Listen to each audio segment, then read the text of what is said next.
histórico, sé que la primera constitución fue en 1853, ¿no? ¿O no? Bien, sí, sí, sí.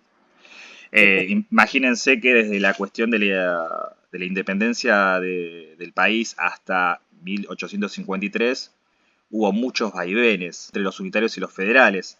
Esta cuestión de guerra civil que atravesó durante más de 20 años le llevó a esta cuestión, esta disputa de modelo de país que se quería o que se estaba en discusión en ese momento. Y está relacionado mucho sobre la cuestión de cómo termina conformándose esta constitución, en la cual la disputa entre Buenos Aires y las provincias siempre fue una discusión de modelos en relación más que nada a la distribución también económica, obviamente, en relación al puerto. Bien, esta guerra civil que se vivió durante varios años determina y concluye en esta Constitución Nacional. sí, es después del pronunciamiento de Urquiza, ¿no? Cuando se lo termina de derrocar a Rosas. Exactamente, exactamente. Después, bueno, vamos a meternos un poco en la función de lo que es la Constitución. Según Kelsen, su función esencial consiste en regular los órganos y el procedimiento de creación de las leyes, describe el funcionamiento del gobierno, le delega las competencias y las relaciones que tienen con los demás poderes del Estado. Dentro de todo, ahí está marcada las obligaciones, derechos y garantías de cada habitante en relación a la misma. Y bueno, lo que en relación a nuestra Constitución, obviamente está marcada por varias partes. El preámbulo, que resume los objetivos de la Constitución, obviamente, que es como un ordenador previo que se hace para que no se malinterprete eh, la misma, sino que quede claro la posición de las normas del Estado. Y también la primera parte que está relacionada con los derechos y garantías. Y la segunda parte, la descripción de las autoridades de la nación, los gobiernos, el gobierno federal, los gobiernos provinciales que la conforman. Bueno, cuando hablamos de preámbulo, nos referimos en sí a lo que es la enunciación previa a toda constitución en la que se lleva y se expone los motivos, principios y fines que llevaron al constituyente a redactarla. Es fundamental para interpretar si existen dudas respecto de la finalidad del constituyente al redactar un determinado artículo. La interpretación será aquella que se lleve a lograr los fines del preámbulo. Buen día, perdón la tardanza. No hay problema.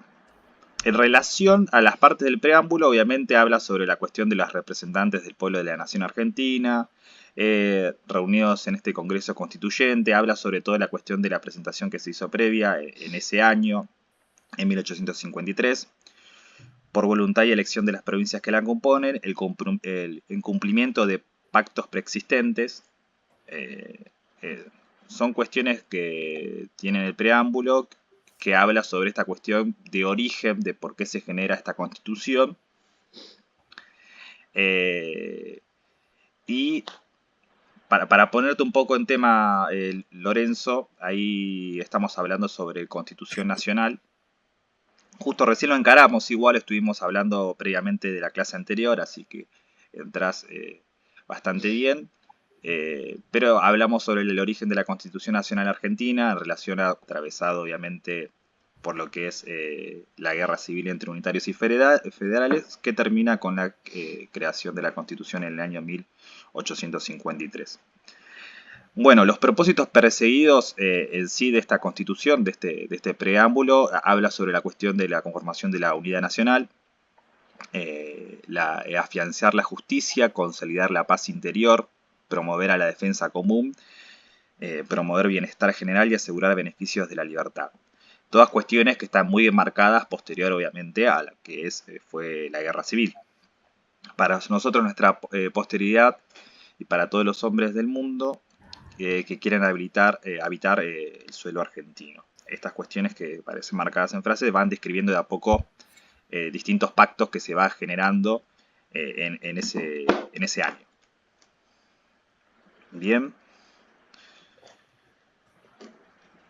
Acá habla sobre la cuestión de invocando la protección de Dios, fuente de toda razón y justicia, como esta cuestión de ordenamiento de origen cristiano, proveniente de España, obviamente. Esto no significa, obviamente, que esté marcado en nuestro país la libertad de cultos.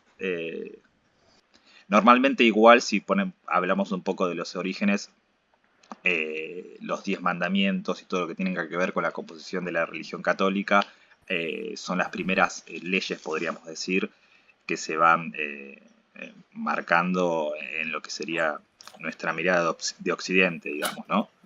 Sobre la conformación de las instituciones, junto obviamente con el Imperio Romano también.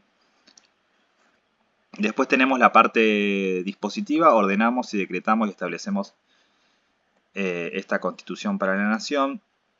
Nos indican las facultades que tenía el Congreso como soberano y representante del pueblo argentino, quedando aprobada la Constitución en este Congreso Constituyente. Está hablando obviamente de toda la conformación que se generó en el año 1853.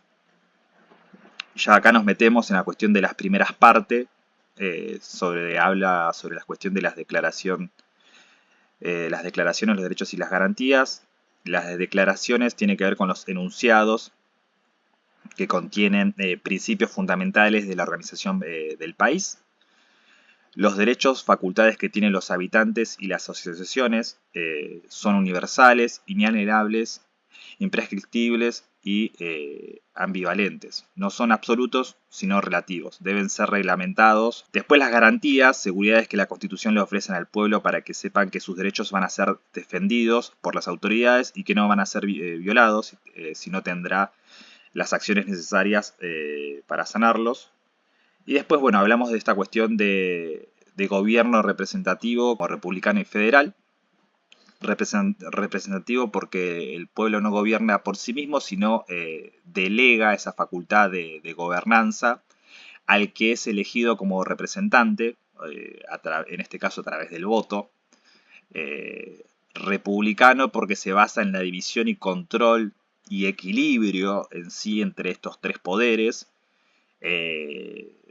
del legislativo, ejecutivo y judicial. Ahí hablamos de estos tres poderes que uno tendría que controlar al otro en sí. Obviamente el legislativo es el que genera las leyes. El ejecutivo, estamos hablando en este caso del presidente, es el que las ejecuta, y el judicial es la cual las interpreta y las hace cumplir. Obviamente a través de sus sentencias y decisiones. Y federal porque el poder está delegado por el pueblo a sus representantes y está distribuido, centralizado a través de un Estado federal, soberano, que rige en todo el país y en cada provincia. Esta cuestión de federalismo en sí queda marcado mucho más en la Constitución, pero en términos políticos se podría decir, si bien tenemos una Constitución federal, el país tiene una conformación unitaria en lo que es la delegación del poder en la capital federal. Como resultado, digamos, ¿no? La cuestión de la decisión de que Buenos Aires sea la capital del país y la cuestión misma del lugar donde más poder económico existe, ha generado que a medida que han pasado los años, culturalmente y como la conformación de poder tenga un comportamiento más unitario el país que federal, como determina la Constitución. Esto es un término más político que no está obviamente descrito de esa manera, pero que sí como resultado a lo largo de los años en relación a cómo por ejemplo, los candidatos a presidente en su mayoría provienen de la ciudad de Buenos Aires, es un resultado en sí mismo. Después tenemos lo que es, la cuestión de que el gobierno federal sostiene la religión católica, se la reconoce como aquella que profesa la mayoría del pueblo, pero obviamente respetando las libertades de culto de cualquier otra cuestión. y que obviamente la Corte Suprema considera que el sostenimiento es solo económico. Esto igual se fue modificando a medida que fue pasando el tiempo, pero sí obviamente un porcentaje de la religión católica recibe ingresos de parte del Estado. Si bien a medida que fueron pasando los años son menos ingresos los que recibe la religión católica, históricamente ha recibido. Y después el gobierno federal cubre los gastos de la nación con los recursos del Tesoro Nacional, que es obviamente este Tesoro Nacional está compuesto por los impuestos a la exportación e importación, venta y alquiler de tierras nacionales, la renta del correo, los impuestos que nos cobran a la población y préstamos para casos excepcionales de urgencia como pueden ser deudas externas. Bien. Es lindo ver cómo debería ser. Está después el hombre, la ciudadanía, las personas, cómo se va conformando, cómo se va cumpliendo, ¿no? A medida que vas pasa el sabiendo, que tiempo. vas aprendiendo más, sí, olvídate. Y también que necesitan modificaciones. No nos olvidemos que la última modificación en la Constitución Nacional fue en 1994 y desde 1994 acá ha pasado ya casi 30 años y con distintos avances de tecnología y cambios de población y territorios que se han expandido que requieren obviamente una nueva Constitución.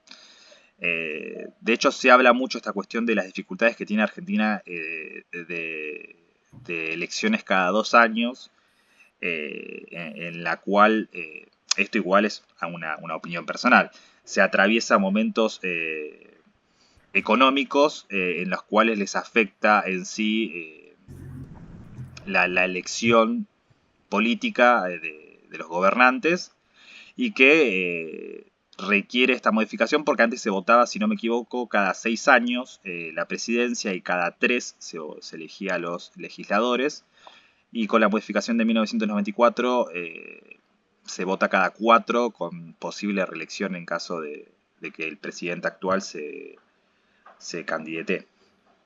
Pero bueno, esos resultados en términos económicos, más allá de que obviamente estamos como país siempre a la cuestión del pago de la deuda externa en los últimos 10 años, siempre ha tenido dificultades en las elecciones de medio término. Tal vez por esta cuestión de ir a votar rápidamente cada 2 años y no darle más tiempo al gobierno que pueda desarrollar sus políticas, más allá de cualquier ideología, ¿no? Pienso, profe, esto del terreno moral, ¿no? Y ético, cómo está ligado a la religión. Insisto en lo mismo, pero digo, últimamente hay como muchas conquistas sociales o muchas luchas que van medio en oposición a ese dogma católico, cristiano, y cómo impacta moralmente. Y pienso en la lectura moral de la legislación, como hasta qué punto las leyes tienen que obedecer a cierta moral y hasta qué punto tienen que regularse por fuera. No sé, capaz que me estoy rebuscando mucho, pero No, para nada. ¿cuál sería como la relación ahí? Yo creo que la relación tiene un poco de no, está silenciado. Sí. Yo creo que la relación que tiene mucho con la religión católica es que esta cuestión de dogma o de orden de Dios como la verdad, en las épocas de origen, siempre estuvo mucho relacionado con la cuestión de cómo se fueron generando las instituciones. Tiene que ver mucho del pensamiento de la época, que si bien obviamente la religión católica hoy en día también tiene una fuerte influencia, pero como ordenador en sí mismo de la época siempre la religión católica tuvo bastante influencia en lo que es obviamente las decisiones de tomas de poder y demás. A medida que fue pasando el tiempo obviamente se fue relegando a un segundo lugar, pero no nos olvidemos que los reyes, el Vaticano y demás como origen previo ha tenido mucha influencia en lo que son los gobiernos de los países y en sus orígenes, más que nada, con la conformación de su dogma, de su ética, de la moral. Siempre la religión católica fue un ordenador. Después, bueno, obviamente podemos estar en acuerdo o desacuerdo, pero fue así en todos los países. Vamos a encontrar una influencia muy fuerte de la religión católica como un ordenador de gobierno. Y eso, obviamente, además del sustento económico que recibe, tuvo fuerte influencia a la hora de generar las instituciones. Claro, y hasta qué punto a la hora de debatir nuevas leyes, pienso en el aborto legal o en el matrimonio igualitario, ¿no? Como que van en contra del dogma. Hasta qué punto se tienen en cuenta y hasta qué punto no. Sí, si bien igual las leyes que existen siempre, puedo también poner el ejemplo del caso de la ley de divorcio y demás, siempre tuvo controversias o conflictos con la iglesia. No es algo que, por lo menos desde mi punto de vista, no es algo que haya desordenado la cuestión de la verdad como bien moral, digamos. Pero sí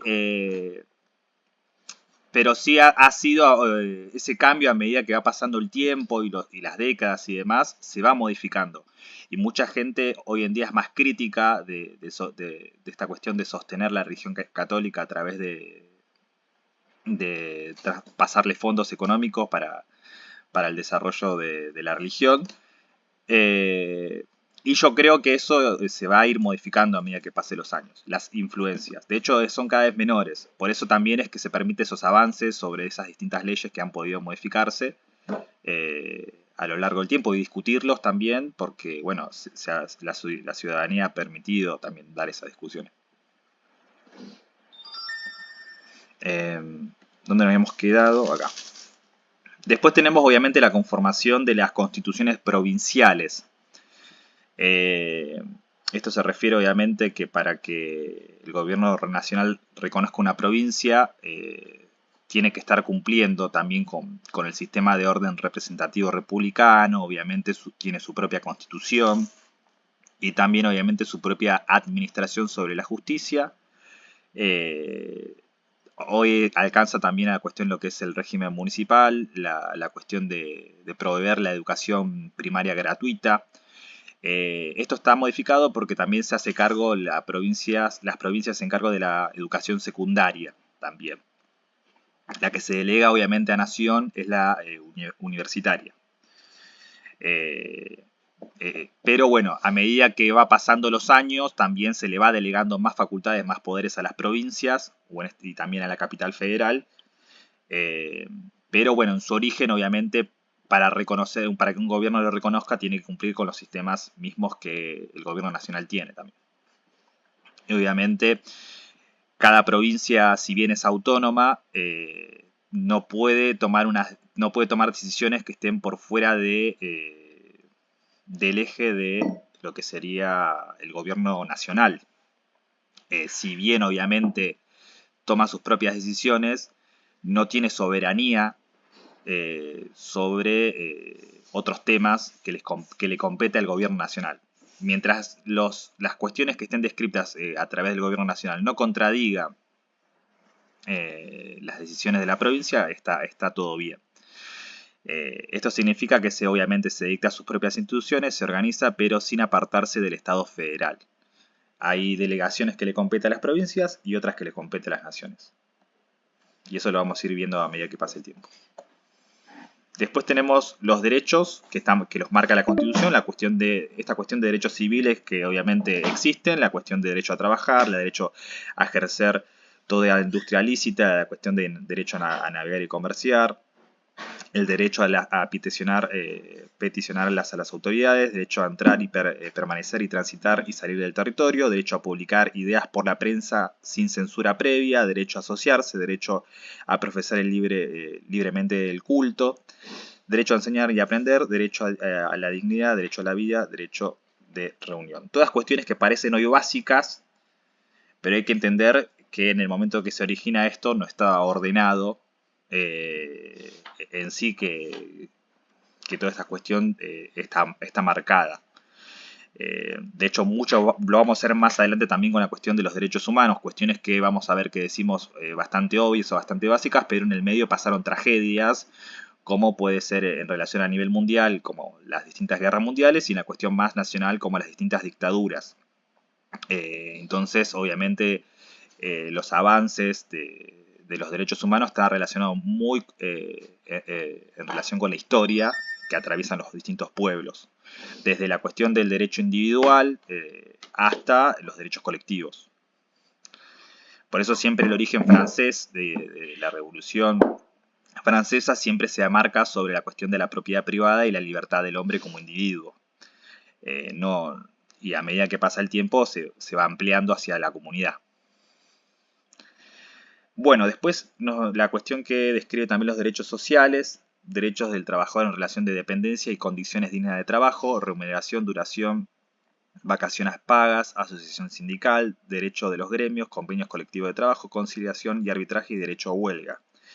Derechos de la seguridad social, seguro social obligatorio, jubilaciones y pensiones móviles, protección a la integridad de la familia y defensa del bien de la familia. Y el acceso a la vivienda digna también.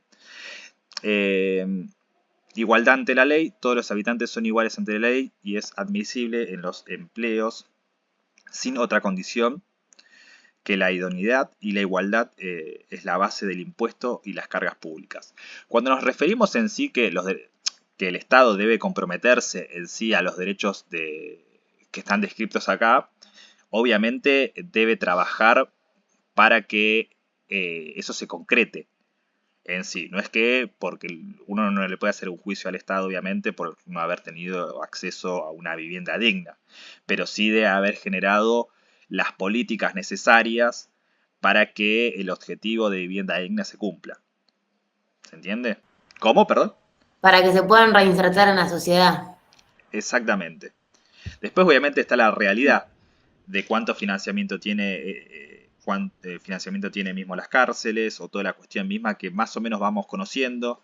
Pero bueno, como regla básica de cumplimiento, tiene que existir estas normas. Para eso también se genera una constitución, para que nadie venga y diga, che, esto no está escrito en ningún lado. No, sí. Parece algo básico, algo normal, pero a veces pasa que ir a los orígenes siempre está bueno para saber de dónde proviene todo este ordenamiento público que existe, ¿no? Después Y tenemos el derecho... y Sí, pensaba también que es para reordenar las provincias, para mantener este ordenamiento sobre las provincias. total. Después tenemos la cuestión de lo que es el derecho a la privacidad y el principio de legalidad. Los actos privados que no ofendan el orden y la moral pública ni perjudiquen a un tercero no pueden ser juzgados por el Estado.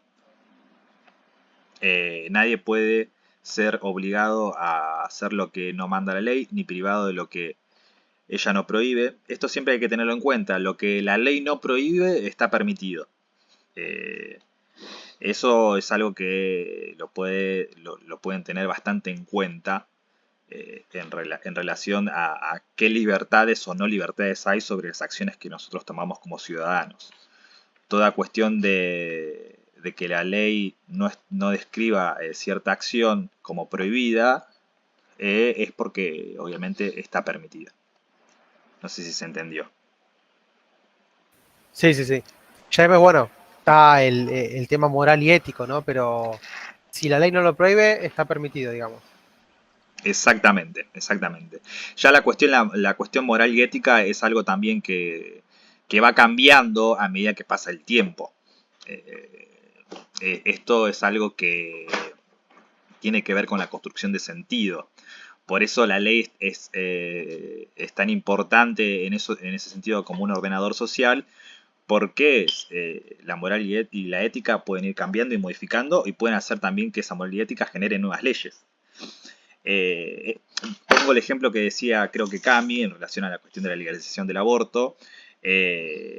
Si hablamos de una legalización del aborto hace 20 años, muy probable que, digamos, que el 90% de la sociedad, o por ejemplo la ley del matrimonio igualitario, o en su caso, en su momento, la discusión de la ley del divorcio, es muy probable que moral y éticamente no tengan aprobación por parte de la ciudadanía, porque la mayoría tiene un sentido común distinto de acuerdo a la época. Y ese sentido común se va cambiando a través de cómo la sociedad va discutiendo ciertas normas, ciertas cuestiones de marcado qué es lo bueno y qué es lo malo, por decirlo de una manera, medio básico, pero que se entienda de que eso se va modificando con el tiempo. Y se va modificando porque las poblaciones van dando discusiones públicas sobre determinados temas y cambiando también la postura que tiene sobre determinado hecho. Y esas discusiones se ganan en el terreno de la construcción de sentido. Y la cultura ahí tiene un elemento fundamental en la construcción de sentido, que lo vamos a ir viendo más adelante, pero que tiene que ver con esta cuestión de construcción de sentido común y también marcado el bien moral del objetivo y también el bien común. Que el Estado toma esa decisión de conducir a la población hacia determinados fines, hacia tomar determinadas decisiones como población en su mayoría. Después están obviamente los que cumplen y los que no cumplen. Pero bueno, el orden que da el Estado a través de la cultura, en este caso, es fundamental. Y eso es parte de los que toman los países desarrollados. Tiene una inversión bastante importante en cultura justamente por eso también. Para conducir a los pueblos a determinadas tomas de decisiones que le permitan tener un mejor bienestar o demás, o también a su autodestrucción también. Eso también existe. Bien, después tenemos la inalterabilidad, de las normas constitucionales, principios, garantías y derechos reconocidos en la Constitución Nacional no pueden ser alterados por las leyes que reglamentan su ejercicio. O sea, obviamente estos principios que tiene la Constitución nunca van a poder ser modificados por otras leyes, sino por otra asamblea constituyente, que eso obviamente es complejo hoy en la actualidad de poder hacerlo, pero que la última que se hizo fue en 1994 por un acuerdo político entre los dos partidos más importantes en ese momento del país, que era el partido Justicialista y el partido de la Unión Cívica Radical. Ambos en el Pacto de Olivos, no sé si se acuerdan algunos del Pacto de Olivos entre Alfonsín y Menem, generan esta reforma de la Constitución en la cual delega la cuestión de la reelección del presidente, de esta cuestión de generar a la ciudad de Buenos Aires como una ciudad autónoma, con su propio gobierno y con sus propias leyes. Y obviamente, bueno, nunca las leyes que se generen van a poder generar modificaciones que contradigan esa constitución, obviamente. Bueno, esta cuestión de supremacía... Y también, perdón, sí, profe, y también agregaron, ¿te acordás? Los derechos del consumidor y de los pueblos originarios. Se agregó en la reforma, ¿me está exacto, diciendo? En la del 94. Muy bien. Exacto. Sería derechos y garantías implícitos. Los derechos y garantías enumerados no se deben entender como una negación de otros derechos no enumerados, pero que surgen del principio de la soberanía del pueblo y de la forma republicana de gobierno. Bien, bueno, supongo que ya ahí se nos va a cortar. Bueno, después tenemos parte del artículo 37, derechos políticos. Garantiza el pleno ejercicio de los derechos del sufragio universal, igual, secreto y obligatorio, y la igualdad de oportunidades entre varones y mujeres para el acceso a cargos lectivos. De hecho, hay una modificación también, tengo entendido que el ordenamiento de las listas, por ejemplo, siempre va compuesto primero por un hombre o por una mujer y después sigue esa conformación de igualdad de género. Después tenemos los derechos colectivos, preservación del medio ambiente y derechos del consumidor y del usuario. Después vamos con la cuestión de las garantías. Sobre la cuestión de que habla del amparo al habeas datas y el habeas corpus. Ahí lo vamos a ver bien detallado, que esto es parte del artículo 43. El amparo. Esto habla sobre la acción judicial breve que tiene por fin proteger derechos reconocidos en la Constitución, tratados y leyes, menos de la libertad física, que estén siendo lesionados o en peligro de serlo ilegal o arbitrariamente por actos o omisiones de particulares o el Estado. Después tenemos la cuestión de la habeas data, acción judicial que tiene una persona para exigir explicaciones a organismos públicos o privados que tienen datos sobre la misma, o sea, sobre nosotros. Sobre qué datos tienen, por qué y para qué.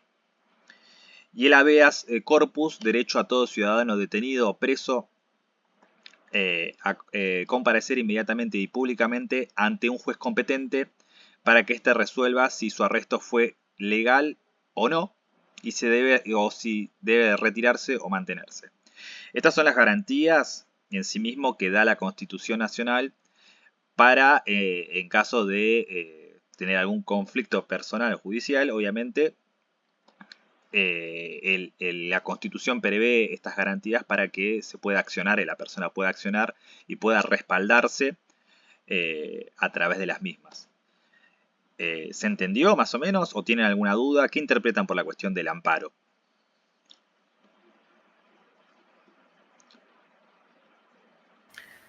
Se me ocurre, o sea, bueno, como ahí dice una acción judicial breve, se me ocurre algo como una acción judicial que ocurre en un corto periodo de tiempo, para algún caso de emergencia o algo. O, bueno, en mi caso, por ejemplo, al principio de año mi hermana falleció y mi mamá quedó a Sí. cargo de mis 2 sobrinos. Entonces creo que presentó como un amparo para hacer la tutora legal de mis 2 sobrinos. Porque si no, no sé, como que no tenían nadie como que se haga cargo, entonces podían ir a tránsito. Entonces se presentó como un amparo para que tuviera el derecho legal, digamos, me parece, algo así. Entonces, Exacto. Los procesos judiciales tienen sus tiempos, digamos. Tienen su tiempo, sus años, digamos, en resolución. Entonces, cuando se toma un amparo, se toma como una resolución inmediata, rápidamente, para tratar de solucionar algo que después se va a discutir. ¿Se entiende? O sea, y es lo que decía un poco Juan, el ejemplo fue bastante claro, solucionándole el tema a la madre en relación a la tenencia de los hijos de su hija. Entonces, en vez de estar en una cuestión de discusión mientras en el medio hay chicos que pasan por ese proceso, el amparo te permite accionar rápidamente como una garantía para poder resolverlo y en lo inmediato, y después, bueno, con el tiempo, paralelamente se va resolviendo la cuestión judicial. Eso lo resuelve también, obviamente, el juez.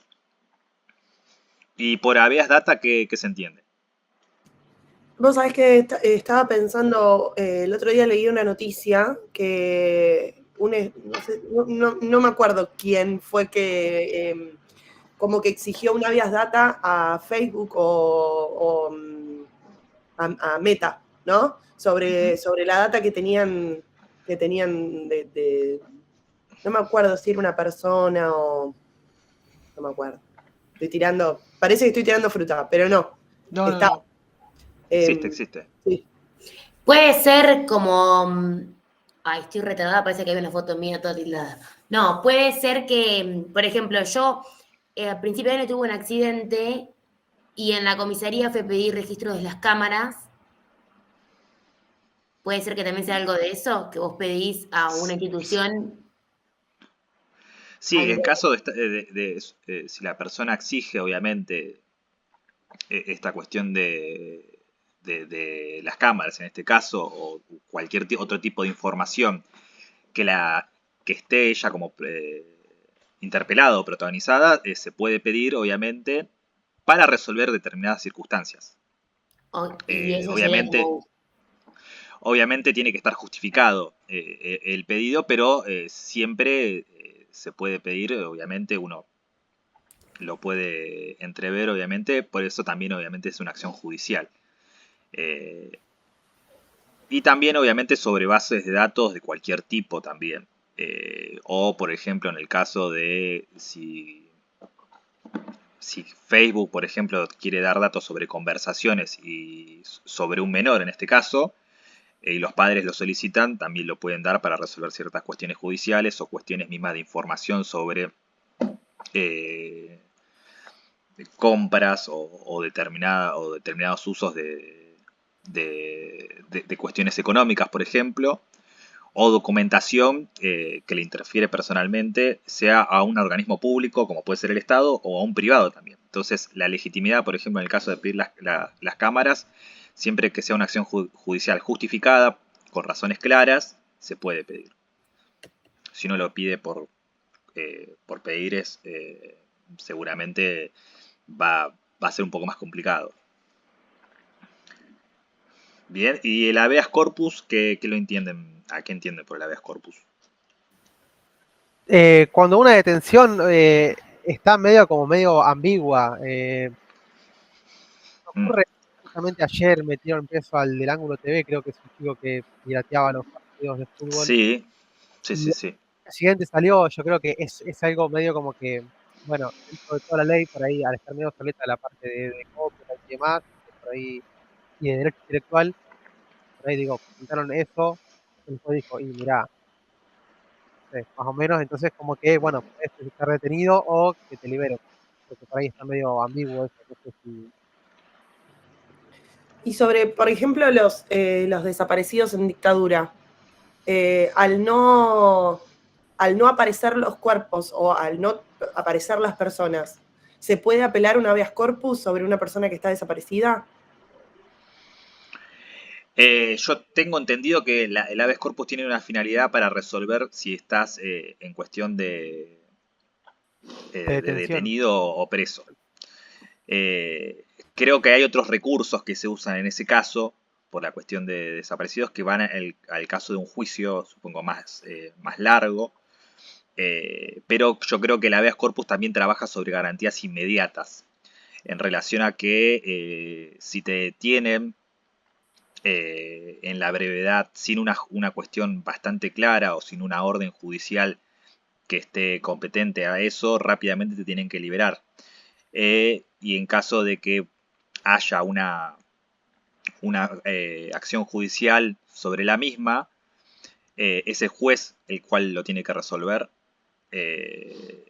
Y lo primero que tiene que resolver el juez es si va a juicio o si se libera momentáneamente para que inicie ese proceso.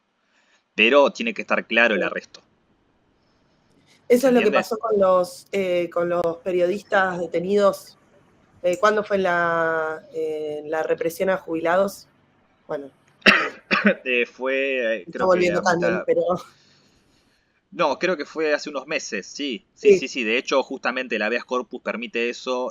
Si estás detenido y no está claro por qué estás ahí, más allá de que te hayan sujeto a una represión o demás, la liberación tiene que ser inmediata.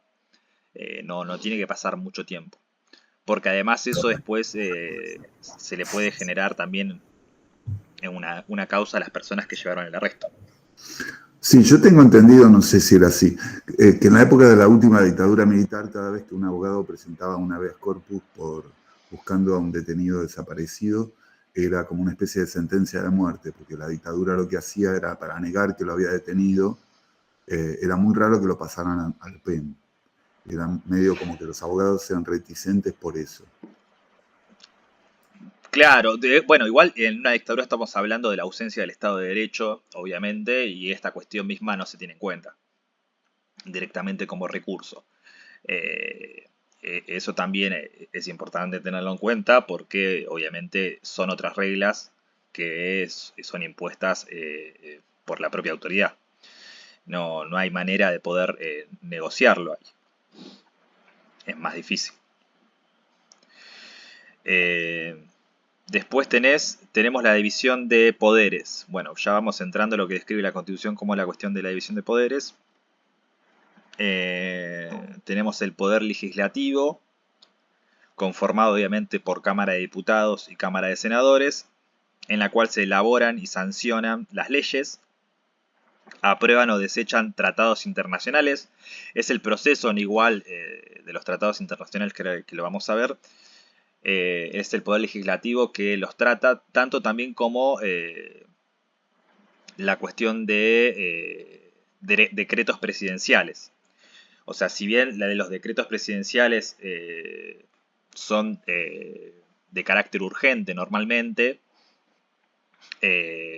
porque obviamente el presidente necesita sacar rápidamente una reglamentación, una ley, ese proceso lleva su tiempo y después llega al Poder Legislativo para poder analizar si quiere aprobar o no, o modificar también ese decreto presidencial en el caso del Poder Ejecutivo. Sería como un amparo, digamos. Parecido a un amparo. Digo, por una cuestión de que, por urgencia se hace eso y después se media en el Poder Judicial, bien, si se debate la ley o no. Exactamente. Sí, tiene esa circunstancia, se parece mucho a un amparo. Y después, bueno, obviamente el análisis del Poder Ejecutivo está en aprobarlo o no. Pero bueno, como carácter, normalmente siempre se hace un aprovechamiento, los últimos 3 gobiernos han tenido bastante aprovechamiento sobre los decretos de necesidad y urgencia por distintas cuestiones. Uno lo puede llamar a través de la emergencia económica o declarando la emergencia económica, otros declarando, en el caso de la pandemia, la emergencia sanitaria, y que esas modificaciones después con el tiempo se pasan por el Poder Legislativo o también quedan sin efecto. En el caso de lo que es la pandemia, por ejemplo, se reglamentaba el decreto para determinado tiempo y después de determinado tiempo dejaba el funcionamiento. Bien, después en relación al Poder Ejecutivo, que es el presidente, obviamente, es el que elige los ministros y demás, tiene la cuestión de promulgar las leyes que aprueba el Congreso, o sea, hacer la cuestión de la exposición de las leyes y de generarle también un presupuesto a esas leyes en caso que la requieran. O también tiene la decisión de vetarlas. Obviamente el veto también está amparado a través de, podríamos decir, un costo político. Y en ese caso se vuelve obviamente a tratar la ley y se vuelve a tratar el veto. En este caso es como un ida y vuelta que se genera entre el Poder Legislativo y el Poder Ejecutivo sobre esos decretos o esas leyes que van teniendo idas y vueltas, digamos. En el caso de que hasta que en algún momento se llegue a una resolución, un acuerdo. Y después tenemos los decretos reglamentarios que existen, los delegados, la cuestión del decreto de necesidad y urgencia, el DNU, y reglamentos autónomos que tienen que le compete al Poder Ejecutivo. Y después tenemos el Poder Judicial, que es el que arbitra un poco sobre ambos poderes, conformado por una Corte Suprema de Justicia, tribunales inferiores en sus distintas localidades, obviamente, administra la justicia, controla a los otros 2 poderes y asimismo controla el cumplimiento de la Constitución Nacional y demás leyes. Siempre un juez arbitra también sobre las decisiones que toma el Poder Ejecutivo y el Poder Legislativo. De acuerdo a las constituciones, trata de lo que se busca, obviamente, es que haya un equilibrio de poderes. Después está la realidad política, obviamente. Cuánta representación tiene el Poder Ejecutivo en el Poder Legislativo, los acuerdos previos para la elección de jueces, que si bien obviamente la elección del juez arbitra sobre la Constitución y sobre las leyes, normalmente la interpretación subjetiva, en el caso de las leyes, ya ahí es donde entran a decisión y se va atravesando como etapas, o podríamos decir distintos foros judiciales, hasta llegar a la última decisión, que es el que toma, que es la Corte Suprema, como última instancia en un proceso de juicio, por ejemplo. ¿Se llega a entender esto? ¿Sí? Sí. Bien. Después tenemos la conformación de los gobiernos provinciales. La conformación de los gobiernos provinciales habla sobre cuestión de las provincias conservan todo el poder no delegado al gobierno federal, o sea, toda la cuestión de que el gobierno federal no se entrometa, se entromete el gobierno provincial. Las provincias tienen su propia autonomía institucional y política. Pueden celebrar tratados internacionales mientras no sean incompatibles con la política exterior de la nación. O sea, si no hay una contradicción en un tratado internacional, las provincias pueden hacer sus propios tratados internacionales, siempre que no genere ningún conflicto con nación. No sé, me pongo el ejemplo, si San Luis quisiera hacer un acuerdo internacional con Inglaterra, en este caso, sabiendo que hubo un conflicto con ese país, es muy probable que no sea compatible la decisión de un acuerdo internacional entre ambos países. O por ejemplo, si pasa caso contrario, si Mendoza quiere hacer un acuerdo con Uruguay, si el acuerdo no trata ningún tipo de conflicto, se puede hacer normalmente. Eso ya depende mucho de la política exterior que tenga la nación en relación a cómo se lleva en los acuerdos y tratados con los distintos países del mundo, digamos. Y también, obviamente, tiene el dominio originado en los recursos naturales existentes en su territorio. Esta cuestión de los recursos naturales, que es una discusión que se está llevando a cabo en la actualidad, no solamente entre si hay que explotar o no los recursos naturales, que eso es una discusión también pública que se está dando, la cuestión de que el dominio de los territorios naturales les competa a las provincias es una cuestión también que se está llevando a cabo en discusión, porque hay provincias que se desarrollan mucho mejor que otras provincias en relación a los recursos naturales. Por ejemplo, hay distintas provincias que tienen mejor desarrollo sobre las políticas de recursos naturales que le permiten una explotación y otras que no. Y ambas provincias podríamos decir que tienen los recursos naturales a disposición para su explotación en este caso.